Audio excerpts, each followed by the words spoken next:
Mga kahayop, sino pipiliin mo?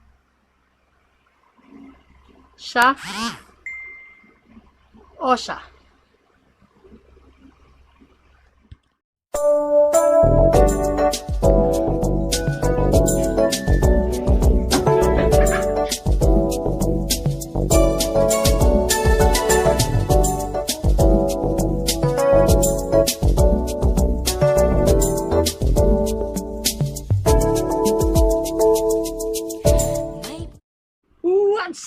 What's up, mga motherfucker, brother and sisters? So, this is your pet master and welcome to my channel. Yun, mga kahayop, no? Isang usapang makahayop na naman ang gagawin natin. So, yeah, mga kahayop, shoutout lang muna sa mga taong to.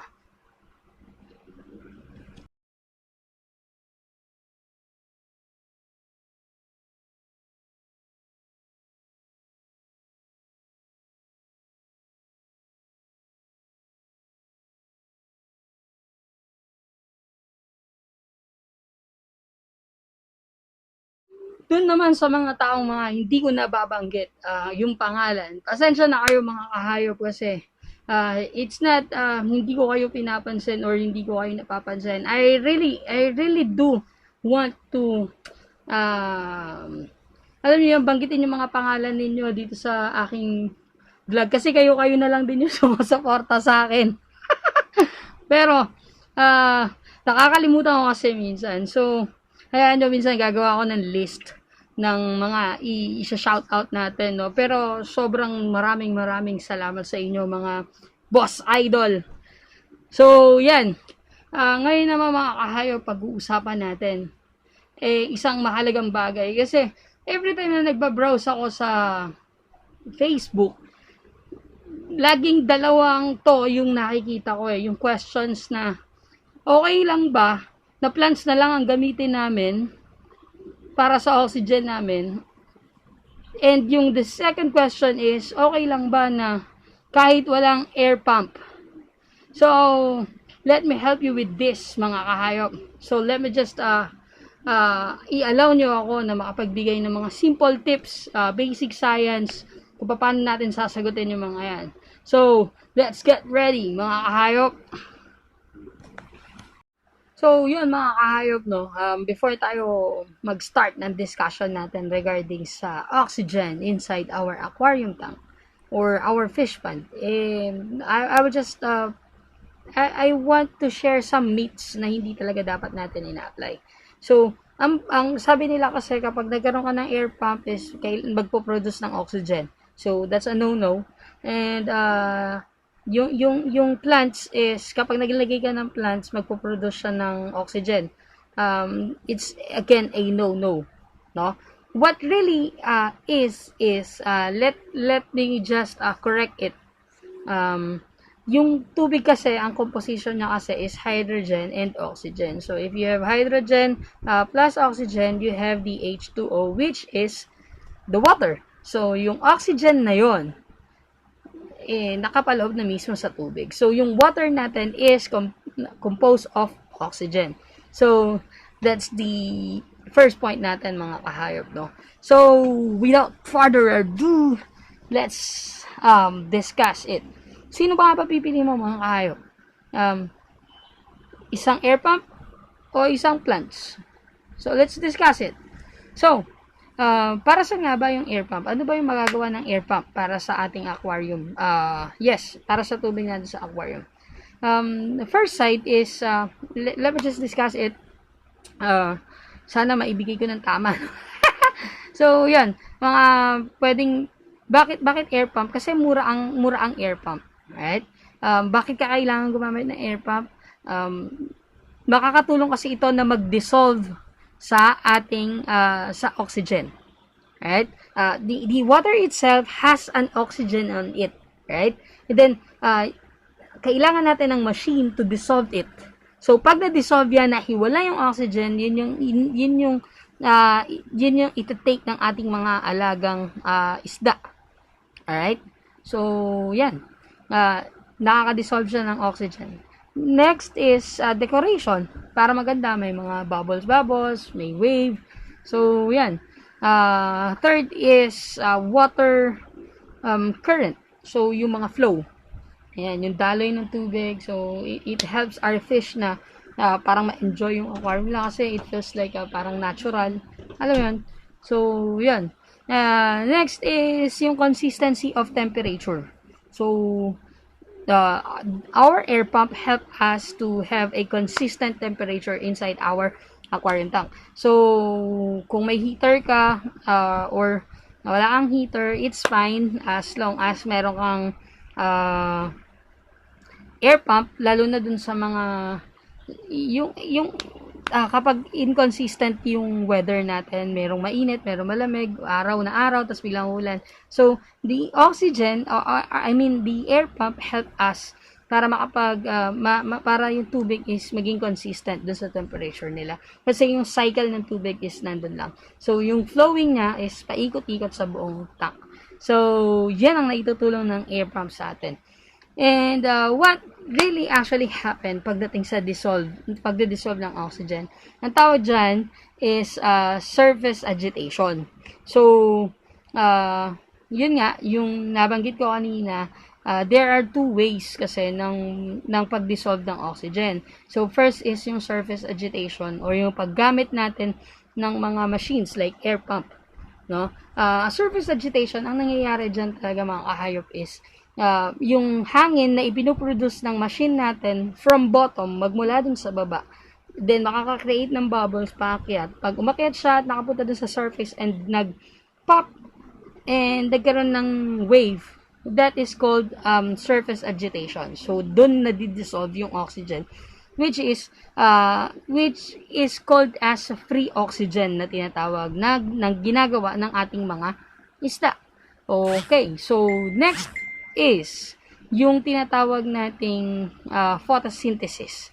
So, sa pag-dissolve ng ating oxygen, meron tayo tinatawag na photosynthesis. Yun na nga yung gagamit tayo ng plants. Alright? So, sa paggamit natin ng plants, nakakatulong ito makapag-dissolve ng oxygen, ng free oxygen na tinatawag during daytime. But when it comes to midnight or wala ng araw, nagko-consume na, baliktad na ang nangyayari. Nagko-consume na ng oxygen si plants. Alright? Kaya ang nangyayari is nagkakaroon tayo ng oxygen depletion. Kaya may plants naman tayo, tapos may nakikita tayong mga naghihingalo kinabukasan, may mga nakalutang na, minsan may mga namamatay na. So, it's another issue kasi pagdating sa ganan. And, factor din yon mga kahayop na namamatayan tayo kasi nga yung oxygen depletion. So, what actually happens naman is kapag nasinagan yung halaman natin is nagkakaroon ng photosynthesis, which is the process na pwede nating i-discuss sa susunod pa nating mga vlog, no? Yan, doon sila nagkakaroon ng pagde-dissolve ng oxygen. Anyway, mga kahayop, since nasa plants naman tayo, let's discuss the hornwort. Lagi ko din kasi nakikita si hornwort sa usapan, no? Nababanggit kasi nila is si hornwort is floating. I have some information na nakalap ko nung ako ay bata pa, nung nag-uumpisa tayo sa pag-aaral at saka pag-aalaga ng isda, no? So, si hornwort kasi, old name niya is wort, which means plant. Alright? Then, tinawag siya, yung genus name niya is yung Ceratophyllum, which is known as, in English term is horn, which is, yun yung naging dahilan kung bakit siya tinawag na hornwort. So, it's a horn leaf plant. So, it's hornwort. Alright? And, yung meron din tayo dito, yung scientific name ng hornwort is yung tinatawag na demersum. So, yung demersum, ang ibig sabihin niya, in English term is underwater or sunken. Ibig sabihin nakalubog. So, how come it was called as floating plants? I don't know mga kayo, no? Kung saan nanggaling yung tinatawag na floating plants, yung hornwort. It so happen na si hornwort kasi, which is yung downside niya, is brittle plant siya. Meaning ng brittle plant is mabilis siyang mabilis siyang mapigtal. So kung malakas yung currents, nagkamali ka ng hatak, nabigla siya, nahatak mo siya ng isang mali, ayun, pwede siyang maghiwa-hiwalay, as in hiwa-hiwalay from the leaf to stem, no? And it actually floats kung hindi siya nakatanim. Actually, halos lahat naman ng plants magpa-float kapag hindi naman naitanim. 'Di ba? And what really happens here is what really exciting about sa hornwort kasi wala siyang roots. So, ang dali niyang buhayin. Mga kahayop, hornwort is a hardy fish. Hardy plants. Mukha na ako isda. So, matigas siya.